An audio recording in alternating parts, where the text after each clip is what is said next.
morning, or depending on when you're watching this, good afternoon, good evening, or good night. My name's Ross, and as always told out of Voice Radio, that today we have got to have a look in the Pokemon trading card game at the debut of Galarian Darmanitan Zen Mode. Now, we had a clue this was coming. We were shown the Galarian Darmanitan theme deck, and it's right there on the box. Now, as a fun little side note, this Galarian Darmanitan, the normal one, is not in this set, and Darkness Ablaze is made up of this set and the previous set, and that Galarian Darmanitan was not in this Japanese set or the previous Japanese set, so where's it coming from? We don't know, we'll worry about that later. Having a look at the stats here, we got 140 HP, which is high. For a stage 1, that's really quite good. Retreat cost of 3 is the worst retreat cost in the game, because it's too high to get free retreat with Air Balloon and too low to get extra HP with buff padding, so, you know, cheers for that. We have a weakness to water, which is going to suck if those Frostmoth decks ever come around, but the fact that we're a fire Pokemon is way more meaningful. Welder lets us accelerate energy, or does it? We've got stuff like Fire Crystal and Giant Half to get the fire energy. Or do we? And we are hitting weakness against Zacian, which is, of course, one of the very best attackers in the game right now, as well as grass decks like Rillaboom if they ever decide to come back around. So, yeah. Lots of stuff to love here, ladies and gentlemen. Lots of stuff to love. Even though, as we can see from the attack cost here, this might be a fire Pokemon, but it's clearly a water Pokemon parading as a fire Pokemon, which incidentally is a really good thing, because it means that you essentially now have a water deck where you can easily put a fire Pokemon in, and then you're kind of covering an extra weakness without having to particularly be awkward. So yeah, no, this is cool. This is really cool. Now, the first attack here is about as generic and disappointing as they come. 1 colorless energy, 40 damage. 1 colorless energy, 40 damage is not particularly good. Now, it will get a one-hit KO on a Ditto Prism Star, or at least it would if Ditto Prism Star was not rotating out. You're not even getting stuff like Snom here, or that Rowlet I showed you yesterday that I really like the look of. I know you will get Rowlet because of weakness. Okay, that's fine. At least we've got stuff like Rowlet because of weakness. But the point is, unless you're hitting for weakness, and look, fire is great for hitting for weakness. You're basically getting all metal Pokemon and all grass Pokemon, which is very cool. But outside of that, no. 40 damage is not enough. Now, there is one thing I will say here. Jirachi. The fact that Jirachi is weak to fire is actually pretty huge, because Jirachi sees a lot of play. Jirachi will probably continue to see a lot of play, and I actually really do appreciate that. I really appreciate the fact that this will get a one-hit KO on Jirachi, because Jirachi is one of those Pokemon that is going to be around. So I love that. And there'll be the odd evolving Pokemon here or there that you're getting. Most of the time, no. Single energy down with Jirachi, yay. Outside of that, maybe less so. Okay.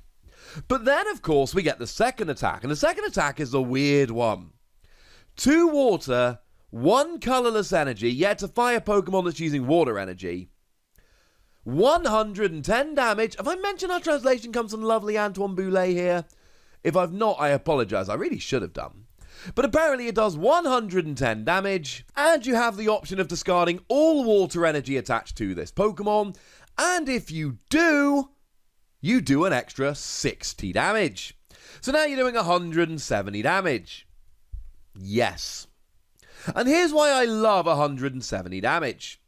Because if we look at the biggest Pokemon around right now, we are looking at Pokemon VMAXs, one of which is Copperajah VMAX.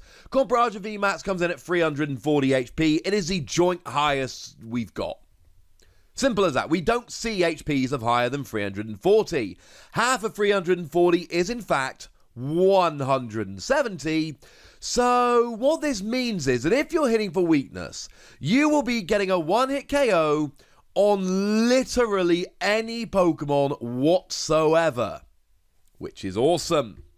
Now, With stuff like Copperajah, it's not really that simple, because of course Lucario and Melmetal will reduce damage done by 50, and they're likely to be playing something like Weakness Guard Energy to take away their energy, and Metal Goggles will reduce damage done by 30, etc. So you probably actually won't be getting a KO, but unless they are reducing damage, taking away weakness, etc., this means that you are doing a KO, and this is a wonderful thing. I love it.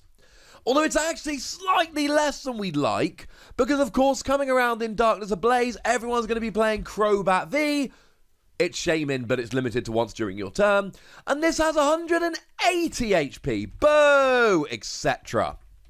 Although to be fair, Vitality Band will get you over the hump. It's just annoying when you have to use Vitality Band here. Now, the good news is that even if you don't discard the water energy, you're doing 220 with weakness, and that's Zacian going down in your face. Good work. But the real hook of this is it fits in a water deck. So I mentioned Frostmoth earlier as a potential threat to this, but the reality is this is going to be played in a Frostmoth deck. This might be a fire Pokemon. No one's putting this in a welder deck, because you need 2 water, 1 colourless energy. Now, as a quick side note, remember that you get the extra damage for discarding all the water energy. So clearly the ideal situation here is having 2 water energy on and 1 other. Maybe something like Heat Fire energy, which gives you an extra 20 HP, for instance. That could be nice. And then you're only discarding 2 energy when you're attacking, rather than 3. So that is something to bear in mind, shall we say. But what this basically does is it gives you options. All of a sudden, a Frostmoth deck has now got something that for free energy on a single prize Pokemon can take down a Zacian. Or they can actually legitimately take down a Copperajah V Max. And like I say, you know, if they've got a Metal Goggles, then maybe you have a Tool Scrapper. If they've got a Weakness Guard Energy, maybe you've got a Giratina, etc. There are always ways around these things, except for Lucario and Melmetal. When that's in, so sad face. But outside of that, you're going to be fine. And I love this. I absolutely love this, because it gives you options. And we've seen this with stuff like Stunfisk in the past. And Stunfisk has actually been a really fun one. We've seen Lightning Stunfisk that attack for fighting energy, and we've seen Fighting Stunfisk that attack for lightning energy. So I do love that we've got both the different things going on there. But what it basically allows you to do is hit for another weakness without having to play another kind of energy. And look, there's always options here, right? You can always go having a play around with Aurora energy or Rainbow energy here. And then, yeah. But it's not the same really, is it?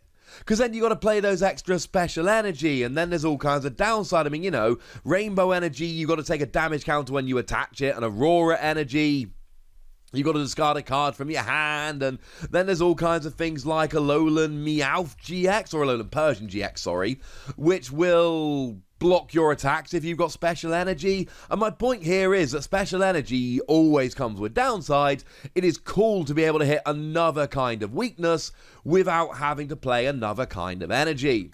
And that is why you play this card. It is as simple as that. That is the entire point of this card. It is going in water decks as a fire Pokemon to hit weakness on those other ones. And then you can be playing around with this. I mean, we got the Galarian Darmanitan in Rebel Clash, which evolves from the same Galarian Darmanitan. So you can basically have 2 different types of Pokemon all coming off the same basic. And that's really cool. And look, from a Pokemon nerdery standpoint, I adore the fact that they are bringing Galarian Darmanitan Zen mode into the TCG. This makes me extremely happy. Is it a good card? It's a niche card. It is a good card in a very specific way. It is a good card if what you really want to do is take a water deck and be able to hit fire weakness. When you're doing that, and specifically that, and that is what you want to do, love it. Absolutely love it. Outside of that, no. If you just want a fire Pokemon, there are other fire Pokemon we've got there. And then you're playing Welder, etc. And generally speaking, Welder decks have proven themselves to be significantly better than Frostmoth decks. But the fact of the matter is, if you are playing a Frostmoth deck, this does what you want it to do. I love it. I'm giving it 3 Wassies. This is a tech card. This is exactly the kind of card you want to take down specific Pokemon to cover specific matchups in specific decks. That's what it is, that's what it does, and in that regard, it does it very nicely. So, 3 Wassy seems fair. But I'd like to know what you think, ladies and gentlemen. So let me know in the comment section, go nuts, me nice. And then make sure you like this video, subscribe to this channel, follow me on Twitter at the Wassy, and Twitch for some live action at twitch.tv/PTCGRadio. If you want to support the channel, get some bonus podcasts and all that good stuff, head on over to patreon.com/PTCGRadio, where you can do exactly that. And please do make sure you're checking out youtube.com/WassyPlays, where you can find out about a whole bunch of games that don't have Pokemon in, but are pretty gosh darned awesome nonetheless. But by far the most important thing as always, look after yourselves till next time, would ya? Thank you very much for watching. My name's Ross, and you've been watching PTCG Radio.